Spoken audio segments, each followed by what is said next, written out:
Aşgabat şäheriniň ýaşaýyş we jemagat hyzmatlarynyň ýolbaşçysy Haknazar Gurbanowyň sürüjüsiniň gynamalar sebäpli ölen bolmagy mümkin. Bu arada paýtagtyň etraplarynyň biriniň ýaşaýyş we jemagat hyzmatlarynyň jogapkary işgäri Azatlyk radiosyna gurrun berdi.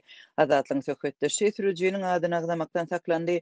Ýöne onuň 32 ýaşyndadygyny aýtdy. Onuň sözlerine görä polisiýa sürüjini şaýat hökmünde çagyrypdyr we onuň soragy çekilmeginden bir gün soň garyndaşlary onuň jesedini morgdan almaly bolupdyr. Şäheriň jaý we jemagat hyzmatlarynyň başlygynyň tutsak edilenligi we onuň sürüjüsiniň ölenligi barada Türkmenistanyň Kronikasy neşri ilkinji bolup habar berdi.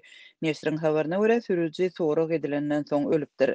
Azatlyk radiosu 20-nji ýylda ýaşaýyş we jemagat hyzmatlarynyň müdiriniň sürüjüsiniň ölümi barada maglumat aldy. Hemme maglumatlar diňe bir çeşmeden gelenligi sebäpli onu çap etmezlik kararyna geldi. Azatlyk bilen adynyň agdalmazlygy şertli gürleşen etrap ýaşaýyş we jemagat hyzmatlarynyň jogapkary işgäriniň sözlerine görä, Aşgabatyň baş jemagat resmiýeti 8-nji ýylda tutsak edilipdir we 2 günden soň onuň sürüjüsi hem şaýat hökmünde soraga çagyrylypdyr. Jemagat işgärleri tarapyndan Ady Nazar Gurbanowyç diýilip tutulýan Haknazar Gurbanow 8-nji ýylda tutsak edildi. Ol Libap vilayetinden tutsak edilmeginiň sebäbi satanam köpçülikliň ýaşaýyş we jemagat hyzmatlarynyň büdjet serişdesiniň ogurlanmagydy. 10-njy ýylda ýerden onuň sürüjüsini sorag etmek üçin çagyrdylar. Şonuň üçin garyndaşlary oňa hiç zat bolmajakdygyna arkaýyn boldular. Emma ertesi gün agşam garyndaşlary şäher morguna çagyryldy we olara ýigidiň jesedi gowşuruldy. Ol 32 ýaşyndady. Ony görenleriň aýdyşy ýaly bedeninde köp sanly ýaralar bardy. Ökçüleri gandan gapgarady, barmaklary gana boýalyp käbir dyrnaklary ýokdy diýip ýaşaýyş we jemagat hyzmatlarynyň işgäri aýdýar. Türkmen News neşri hem ýigidiň bedenindäki ýaralar barada habar berýär.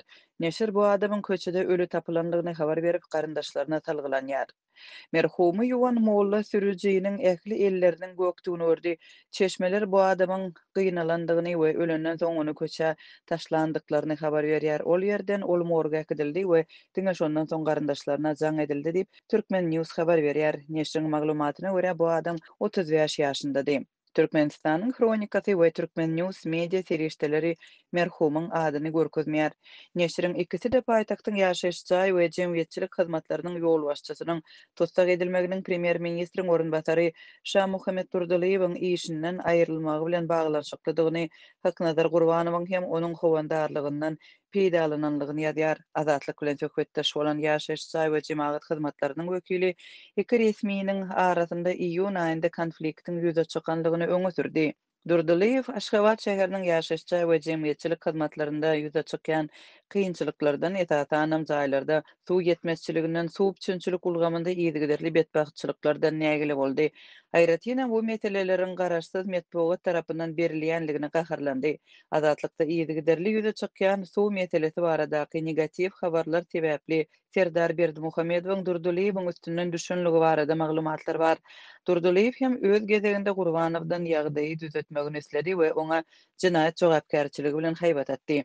Gurbanow ýüze çykan problemalarda ýeketäk jogapkär däldigini bir zat bar bolsa bilelikde kaziýete gitjekdigini aýtdy diýip paýtagtyň edaralarynyň biriniň ýaşaýyş we jemagat hyzmatlarynyň jogapkär işgäri aýdýar. Garaşsyz metbuat Aşgabatdaky ýaşaýyş pudagynda meseleler barada ýygyderli habar berýär. Etatanam soňky aýlarda Türkmenistanyň paýtagtyndaky ýaşaýyş jaýlarynda agyz suwunyň ýetmezçiligi ýüze çykdy.